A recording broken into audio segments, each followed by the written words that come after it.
4-year initiative 2022 to 2026 project implemented in partnership with the Parliamentary Center with funding from Global Affairs Canada is providing support for partner parliaments, Ghana, Kenya and Togo, to adequately assess gaps and strengthen their capacities to incorporate gender aspects across the exercise of their legislative, oversight, and representation roles.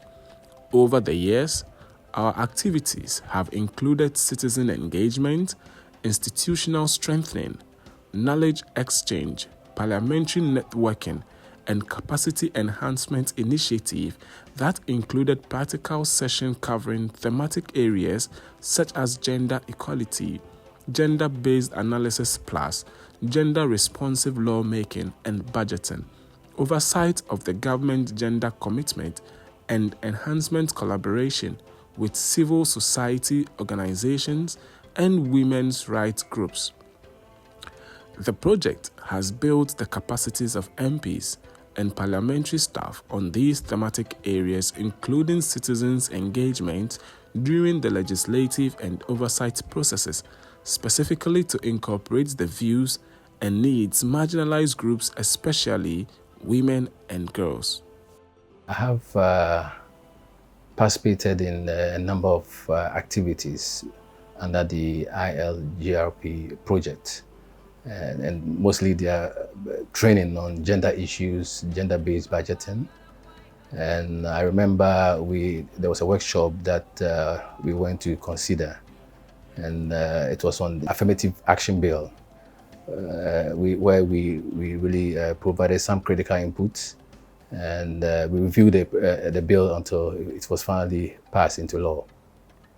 And then also I have written some policy briefs on gender-based budgeting in respect of trade and employment sectors, where we analyzed the differential impact of government policies on the marginalized population, especially women. I have gained a deeper understanding of the challenges women and the marginalized face within the policy frameworks, and the importance of integrating gender consideration in legislative processes. The experience has enhanced my ability to critically assess policies and initiatives with a focus on their impact on gender equality, ensuring that women's needs and perspectives are prioritized in all aspects of my work. The heightened awareness and commitment within Parliament towards the integration of gender-responsive policies. It has also strengthened my capacity in which I've gained the tools and frameworks which have empowered me to assess gender impact of policies and advocate for more inclusive solutions. The project holds significant promise for the future of Parliament, as we will have a legislative environment that prioritizes gender equality and inclusivity. The Inclusive Legislatures for Gender Responsive Policies, ILGRP, project worked to change this by bridging the gap between citizens and Parliament. Through training, transfer of skills, and dialogue, we empowered civil society organizations and women's rights groups in the country to engage with the budgeting process. I have been part of the programs organized by ACEPA in many ways. I've been part of the Insights of Parliament on legislation, that training, and then trainings on affirmative action law and trying to make sure that the law meets the standards. We have been part of the interstate succession law, the property rights of spouses bills. We have been trying to review them and help the ACEPA and Parliament to reach a very good, fine lining in terms of how the law should be. So this project, ILGRP, is a very laudable project which has opened us up, first of all, to know that as CSOs we can engage Parliament directly or through ACEPA.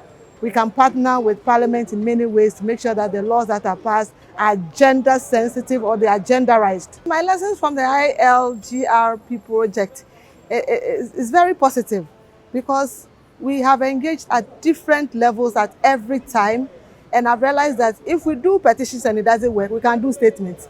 If statement doesn't work, we can go on to more of advocacy, more of research, and at the end of the day, we will get into the laws that will help women and girls more in our nation. As a young person, I reckon the importance of being sensitive to gender issues in our society, especially when you are a member of Parliament for a constituency where traditionally women have been relegated to the background for so many years now.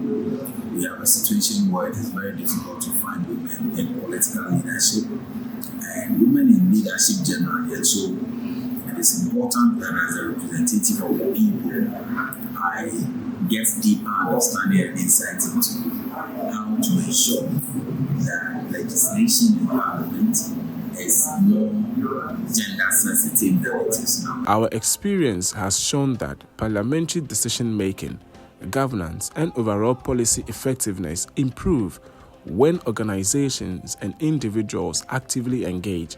By working together, we can drive more inclusive, gender-responsive policies that truly serve the people.